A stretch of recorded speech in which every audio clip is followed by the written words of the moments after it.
boye na kwea na budelio koti kangate oseza na koma koni mananga yu kobota suluba muma koni malanga Yesu ekobota nde misala na sengisi makasi opesaka na Yosefu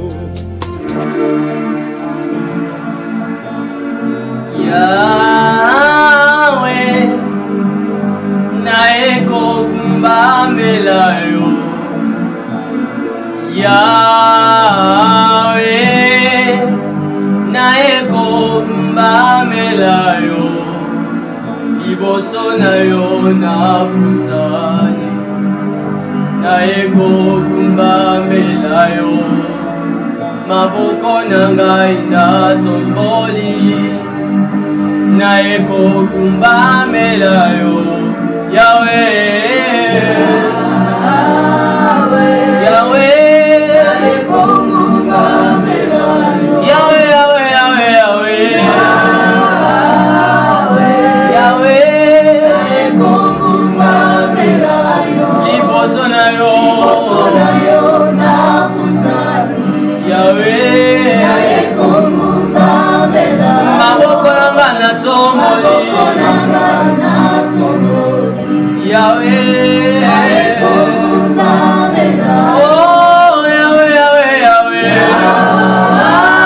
Yahweh Yahweh nae kokumbambela Yahweh Yahweh anga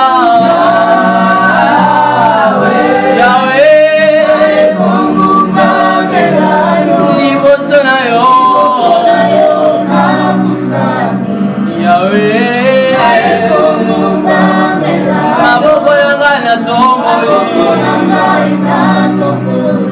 Yahweh nae kokumbambela yo yango totomboli yo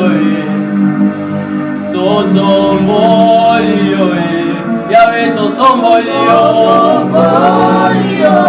totomboli yo Yesu na mitema totomboli yo na loyembo pe totomboli yo Yesu yoza malamu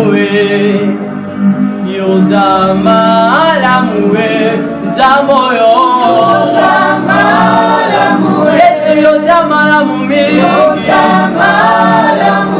malamu zamba selese kati na mitema ya biso na mabota nyonso yoza malamu oh yoza malamu ngai nalingi Yesu nalingi Yesu ngai oyo nalingi yo po bolingo na ngai nalingi yo po makambo salelekelinga etindi nalinga yo Yesu etindi ngai nalinga yo oh nalingi yo oh ya motema yonde ya motema Yesu yo ya motema nanga ya motema seyo Yesu motema nanga inakabela na yo nyonso yanga inapesa na yo ata nyonso yanga nakabeli yo motema mekandela moteli yo oya motema nanga élevons nos voix et bénissons le Seigneur. Donnons gloire à Dieu pour tout ce qu'il a accompli dans nos vies. Élevons nos voix et prions.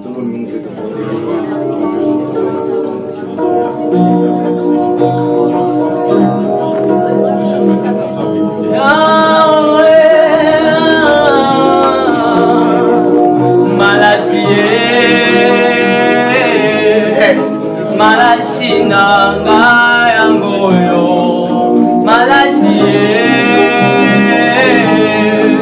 malasi nanga yangoyo. Amen. Bien-aimé, dormir est humain, mais se réveiller c'est différent. Si Dieu ne nous accorde pas sa grâce, personne ne verra le jour. Si nous sommes ce que nous sommes, c'est par sa grâce. Encore une fois, nous allons dire à Dieu merci pour ses bienfaits. Merci parce qu'il nous a compté par nos vivants. Élevons nos voix et prions.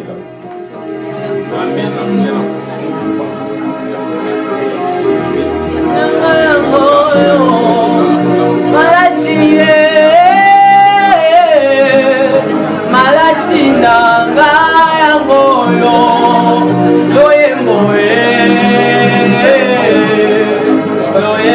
nanga yangoyo malasi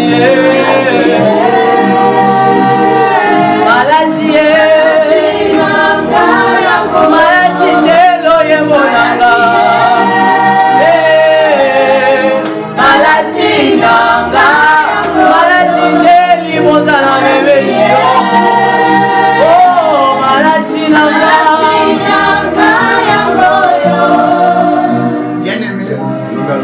Dieu m'a envoyé comme étant un prophète pour te parler cet après-midi. Et le plus grand problème que nous rencontrons dans la vie, qui fait que nous ne poussons pas reçu, c'est qu'on prend souvent une mauvaise direction. Quelquefois nous voulons les choses puissent marcher pour nous, mais tout en prenant une mauvaise direction. C'est l'erreur que beaucoup de gens commettent. Beaucoup veulent réussir. Beaucoup veulent s'imposer dans la vie. Mais le plus grand problème, la direction que nous prenons n'est pas bonne. Voilà pourquoi nous échouons. Mais aujourd'hui, avec l'expression que vous allez écouter, je crois que tu prendras la bonne direction. Et cette direction te guérira. Et cela va te bénir. Donne-moi un amen. Amen. Nous allons prendre un passage de la Bible dans le livre de 2 Samuel chapitre 11 le verset 2 Samuel chapitre 11 le verset 1 à 4. Je lis. L'année suivante, temps où le roi se mettait en campagne,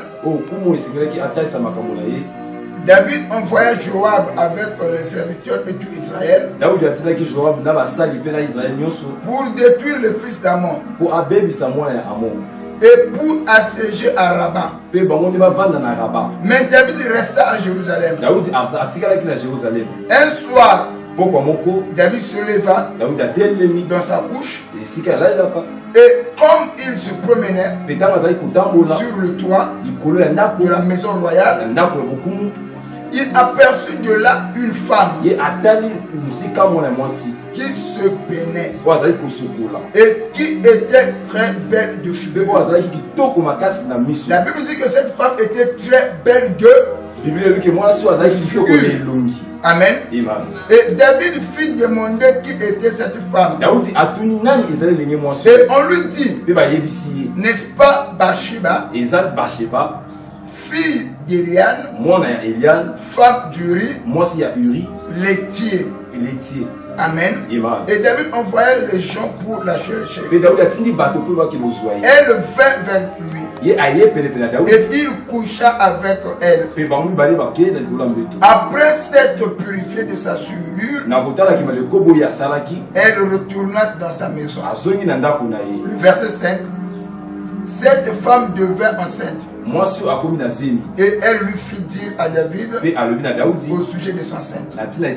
Parole sainte, pour l'acclamer. Et nous voulons parler de quelque chose, d'un élément très important. Et c'est beaucoup de choses. Voilà pourquoi j'ai dit, on ne peut pas réussir dans la vie si on ne prend pas la bonne direction. Ici, la Bible nous parle de l'histoire. Un homme marié, cet homme s'appelait Uri laitier. Il était marié à Bathsheba. Et écoutez, quand ils se sont mariés, la Bible décrit Bathsheba comme étant une femme qui était très belle de figure.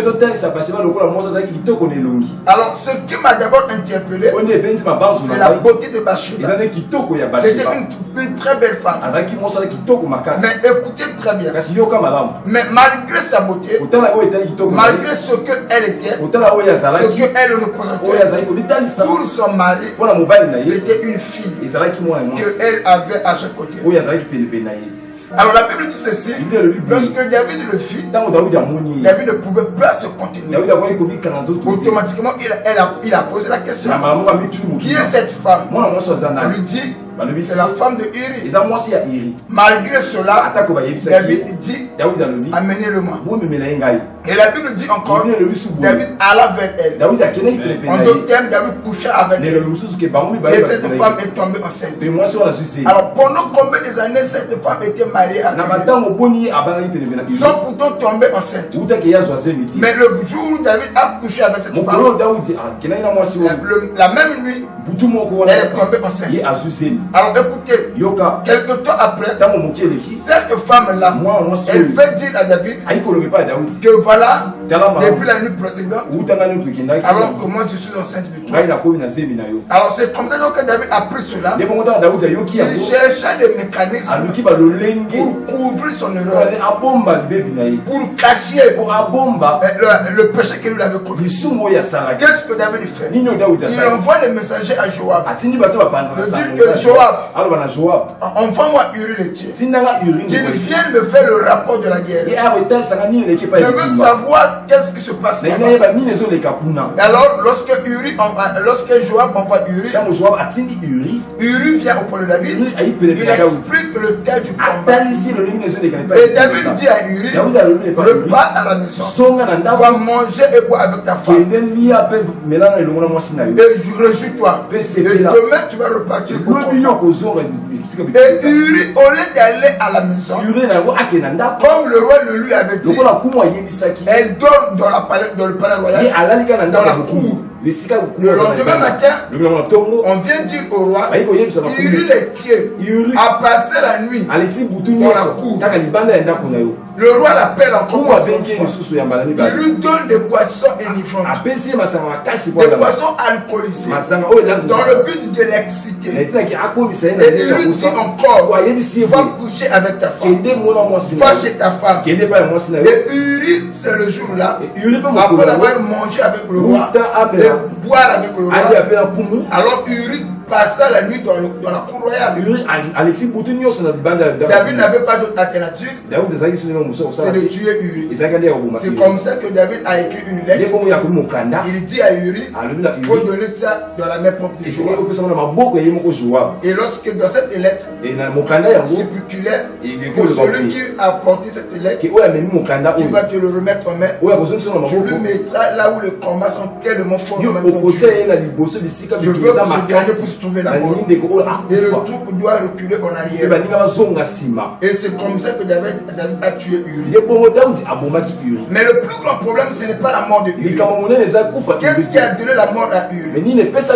Uri, Dieu l'avait donné une bonne femme. Une femme qui était très belle. Mais Uri ne voyait pas la beauté de sa femme. Et pour Uri, ce qui était plus important, c'était son travail. Ce qui était plus important pour Uri, c'était le ministère, c'était ses projets.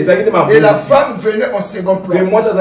C'est l'erreur que beaucoup de chrétiens commettent aujourd'hui. Voilà pourquoi j'aimerais intituler mon message les poisons du couple. Les poisons du couple. Qu'est-ce qui détruit le couple aujourd'hui? Le poison du couple.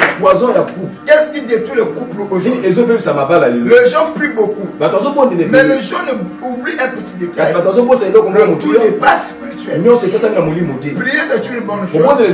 La vie a ses réalités. Que dit les Écritures? Que celui qui n'est pas marié se soucie des choses de Dieu, de moyens à plaire à Dieu. Mais celui qui est marié se soucie des choses du monde, de moyens à plaire à son partenaire. C'est ça la parole de Dieu. Faire trop la sanctification dans le couple. Trop la sanctification dans le couple. Ça détruit les relations. Trop la prière dans le couple. La prière c'est une bonne chose. Quelquefois quand les gens prient, la femme veut toucher son homme et l'homme dit que non, je suis en prière. Je médite, ne me touche pas. Mais tu ne sais pas. En agissant ainsi, tu détruis l'autre. Combien de femmes mariées et des hommes mariés qui prient, qui ne vivent pas le bonheur? Ah, je n'entends pas ton ami. Alors, j'aimerais ajouter, lorsque dans le livre de 2 Samuel, chapitre 12, le verset 1 à 3. Est-ce qu'on peut prendre cela? Maman, tu peux nous lire cela? 2 Samuel 12, 1 à 3. Oui. L'Éternel envoya Nathan vers David. Écoutez, l'Éternel envoie Nathan vers David. Oui. Et Nathan vint à lui et lui dit, il y avait dans une ville 2 hommes, l'un riche et l'autre pauvre. Le riche avait des brebis et des bœufs en très grand nombre. Le pauvre n'avait rien du tout, une petite brebis qu'il avait achetée. Écoutez, le pauvre n'avait rien du tout. Qu'une petite brebis qu'il avait achetée. C'est comme ça beaucoup des hommes qui prient. C'est cette image qu'ils ont de leur femme. Le fait que je l'ai marié, je l'ai doté, alors je l'ai acheté. Non, frère. Voilà pourquoi beaucoup de foyers chrétiens ont de sérieux problèmes.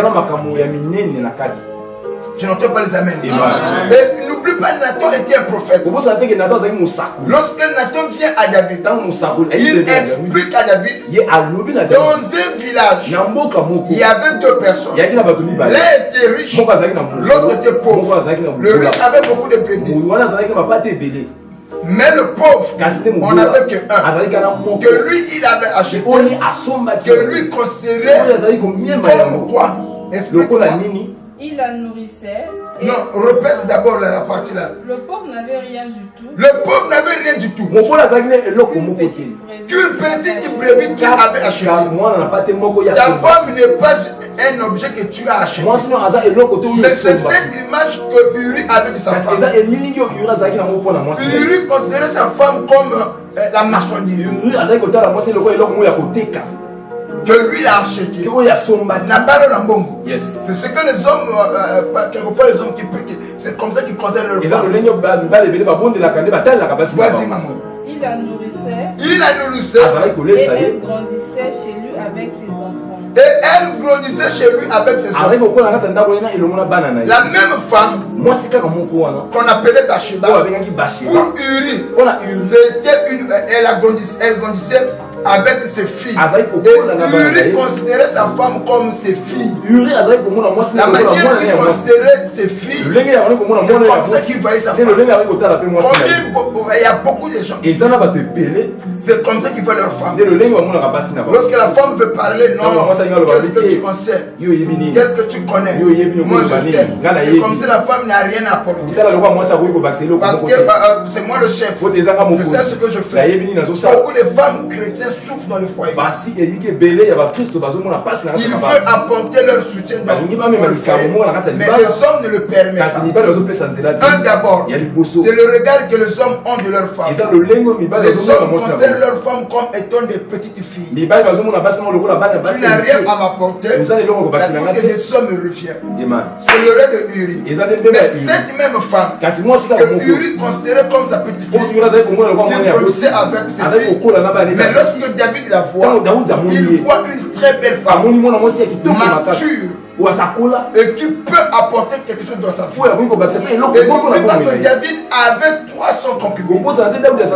300 Mais quand David voit Bathsheba, David considère que les femmes que lui il avait ne valaient pas ce que Bathsheba était.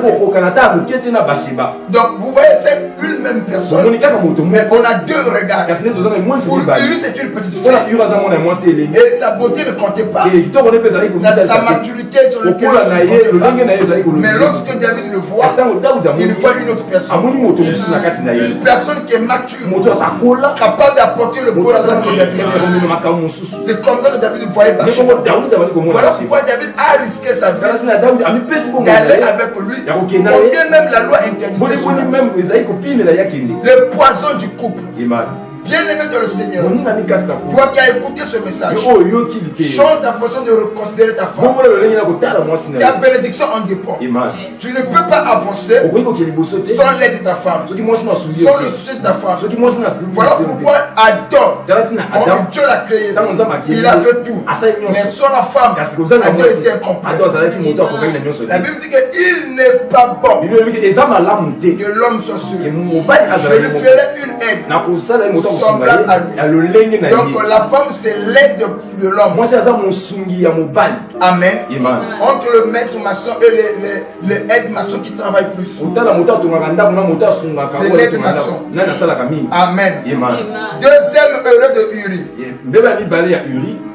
Pour lui, le travail était plus important que sa femme. Il y a beaucoup de chrétiens qui considèrent que leur travail, leur ministère est plus important que sa femme. Ça, c'est deuxième erreur de Uri. Le premier erreur, il considère sa femme comme une petite fille qui ne pouvait rien apporter dans sa vie. Deuxième erreur, le travail était plus important que sa femme. Alors lorsque David voit cela, c'était une opportunité. Bien-aimé dans le Seigneur, la Bible dit qu'elle ne donnait pas l'accès à ce diable. Beaucoup donnent l'accès à ce diable avec leur agissement. Donnez-moi un amen, je vais avancer. Alors, je vais parler sur les éléments qui détruisent la communion dans le mariage. Les poisons du couple. La premier élément, c'est la télévision. La télévision peut détruire la communion dans le couple. La deuxième des choses, en dehors de la télévision, c'est le net. En parlant de ces choses-là, je me suis concerné moi-même.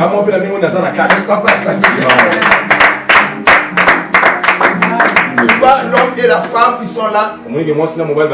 Chacun a son téléphone. Personne ne peut considérer l'autre ou porter l'attention à l'autre. Internet, là, quelquefois, ça ne nous bénit pas. Le deuxième poison du couple, c'est l'Internet. Le temps que tu devais passer avec l'autre, tous ces temps-là, tu le passes dans l'Internet. Quelquefois, l'autre se sent inconsidéré. Elles ne sont pas échoyées. Et tu ne vois pas cela. Mais tu ne sais pas, en réagissant ainsi, c'est des portes que nous ouvrons à ce que le diable. Deuxième poison du couple, c'est ça. Troisième poison du couple, ce sont des camarades. Frère, même la soeur qui m'écoute, ne considère pas tes amis plus que ton mari. L'homme qui m'écoute, ne considère pas tes camarades plus que ta femme. La meilleure amie de l'homme, le meilleur ami de la femme, c'est l'homme. Le meilleur ami de l'homme, c'est sa femme. Donc tu dois considérer ton partenaire plus que tes amis. Il y a des hommes qui n'acceptent pas que la femme puisse lui parler. La femme te dit que voilà, ton ami là ne m'aspire pas. Qu'est-ce que l'on va dire? Qu'est-ce que tu en sais? Arrête. Ne parle pas. Ne joue pas avec moi. Tu sais où est-ce qu'on a commencé? Mais la femme aussi a un regard. Quelquefois, ce qu'elle te dit, cela peut t'aider dans le futur.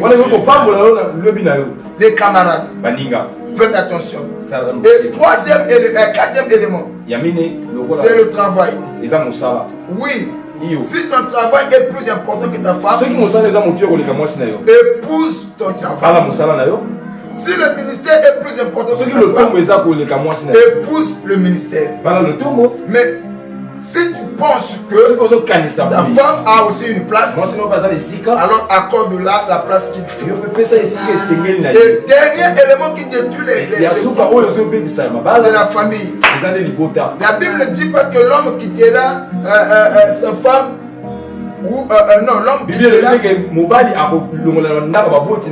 La Bible dit que l'homme quittera son père et sa mère et s'attachera au travail.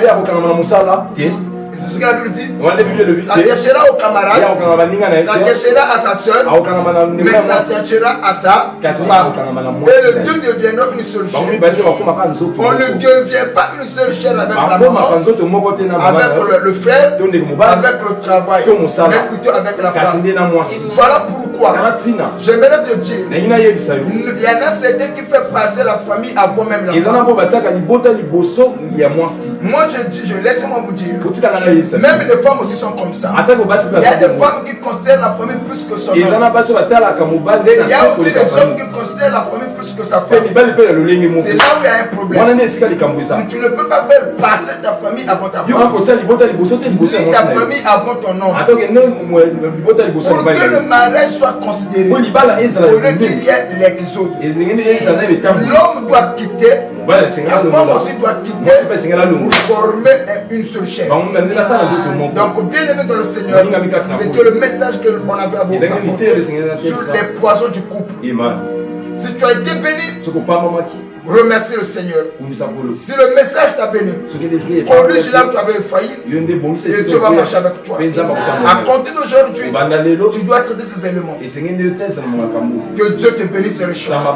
Nous allons prier pour toutes les personnes qui ont subi ces séquences. Que mon Dieu vous accorde la paix et la stabilité que vous recherchez dans vos vies. Alors, quand au moment où le cantique va passer, mets ta vie en ordre. Toi qui m'as écouté, tu vas demander pardon à ta femme. Tu vas demander pardon à ton homme. C'est vraiment mon homme. Je fume maintenant. Il vient le problème dans notre foyer.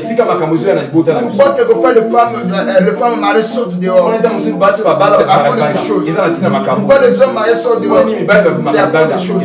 Quelquefois celui qui l'a épousé ne voit pas sa beauté ni ses qualités.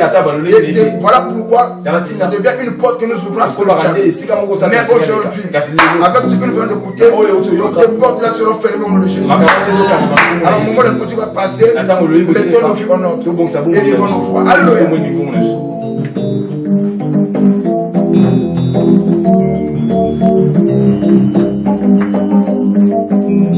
Yahweh, Yahweh nanga yo kumama, kumama Yahweh, Yahweh nanga yo kumama Yahweh, Yahweh nanga yo kumama, kumama Yahweh,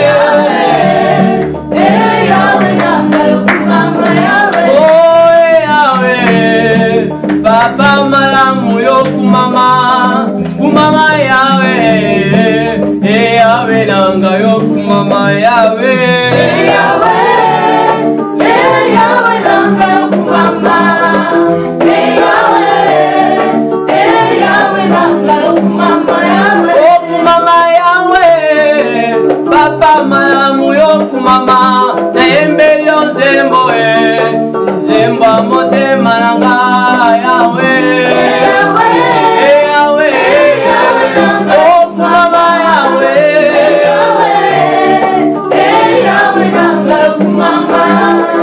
motema ekobeta molimo ekopambola na meza konetola ozambe na yo okumama makasi na ngae kumama elika bomolanga kumama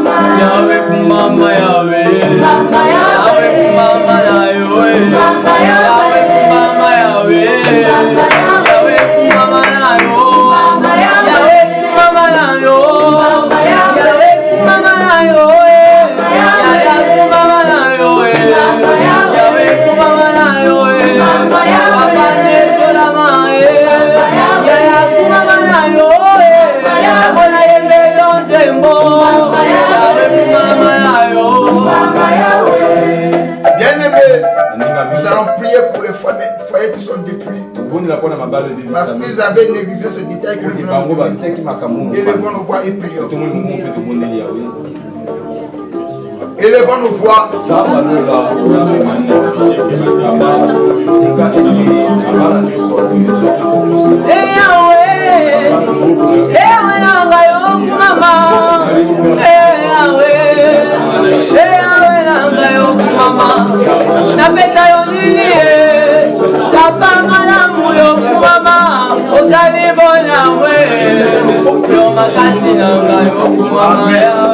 Bien-aimé, encore une fois, tu vas dire à Dieu, à compter d'aujourd'hui, je vais appliquer ce que je viens d'écouter, afin qu'il y ait la paix et la stabilité dans mon foyer. Le tout n'est pas spirituel.